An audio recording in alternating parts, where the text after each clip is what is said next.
Hello students, this is Nitin Dhingra. और आज जो हम चैप्टर करने वाले हैं वो है क्लास 9 का चैप्टर नंबर 10 ग्रेविटेशन। और इसकी 2 वीडियोस मैं अपलोड कर चुका हूँ। और आज जो हम बहुत छोटी सी वीडियो करेंगे और इसके 1 मार्क्स के इंपॉर्टेंट क्वेश्चंस करेंगे। तो मैं अभी साइड में हट रहा हूँ, आप इसका स्क्रीनशॉट ले सकते हो।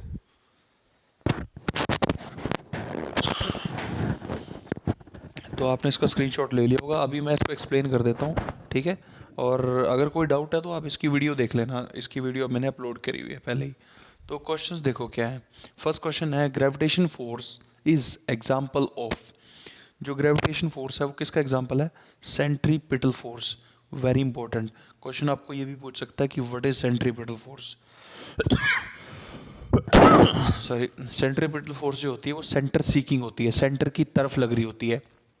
आपको याद हो तो मैंने एक एग्जांपल लिया था, बुक में भी एग्जांपल है कि ऐसे पत्थर घुमाया जाता है। फोर्स कहाँ से लगती है? रस्सी से पत्थर बांध के ऐसे ऐसे घुमाते हैं तो फोर्स लग रही होती है सेंटर से, ठीक है। So it is a centre seeking force और अ सेंट्रीपिटल फोर्स, ठीक है।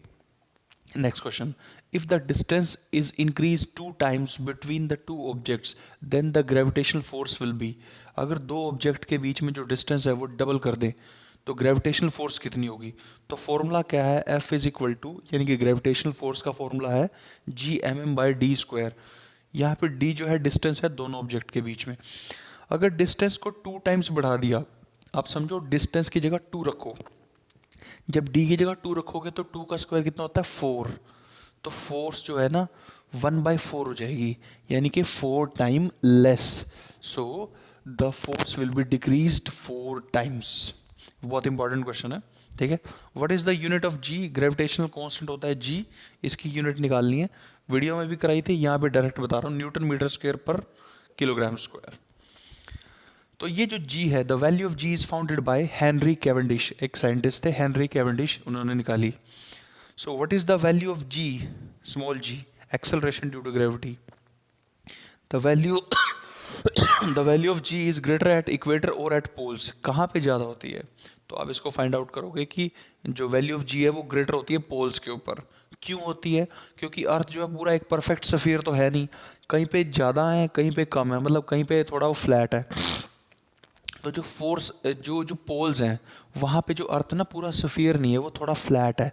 देखो ऐसे ऐसे समझो, मैं बता देता हूँ। जैसे अर्थ कैसी है, ये चला तो ऐसा होना चाहिए था पूरा गोल, है ना, पर ये पूरा गोल नहीं है।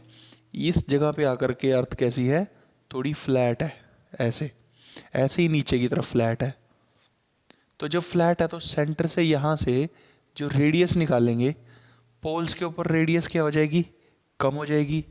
और ये होते हैं इधर इक्वेटर, इक्वेटर पे रेडियस हो जाएगी ज़्यादा।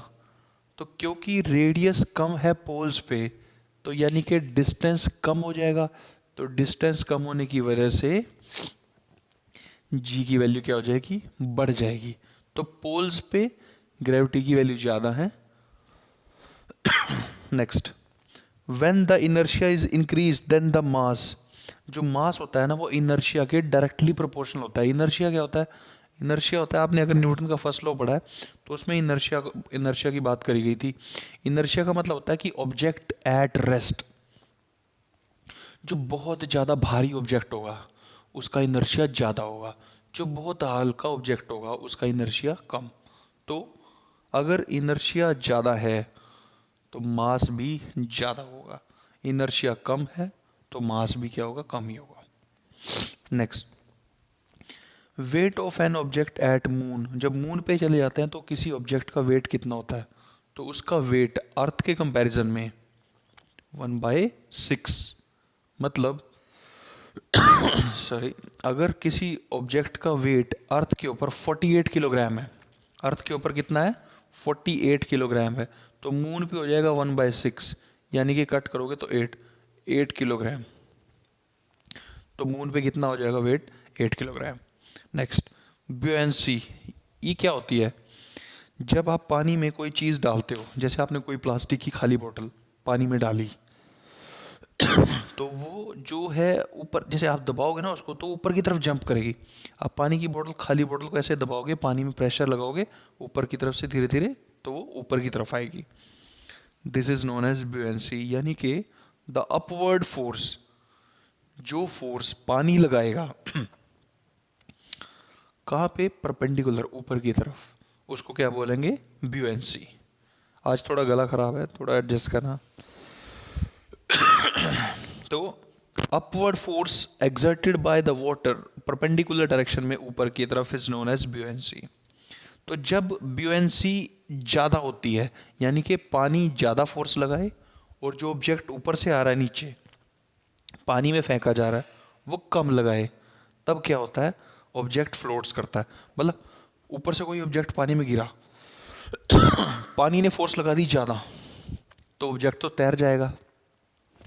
ऊपर से कोई ऑब्जेक्ट है, उसने फोर्स लगाई ज़्यादा, पानी की फोर्स थी कम, तो ऑब्जेक्ट डूब जाएगा, है ना। और यही प्रिंसिपल है आर्किमिडीज का। ये आपके सिलेबस से सीबीएसई में तो कट है, बट हरियाणा बोर्ड वाले या कोई भी स्टेट बोर्ड वाले इसको कर सकते हैं। So that's all. आप इसको वीडियोस देखो, पुरानी वीडियोस देखो, और आप इसके कंसेप्ट क्लियर हो। कंसेप्ट देखना चाहते हो तो पुरानी वीडियो देखो, अदरवाइज 1 मार्क के क्वेश्चन मैंने आपको कर दिया। So thank you.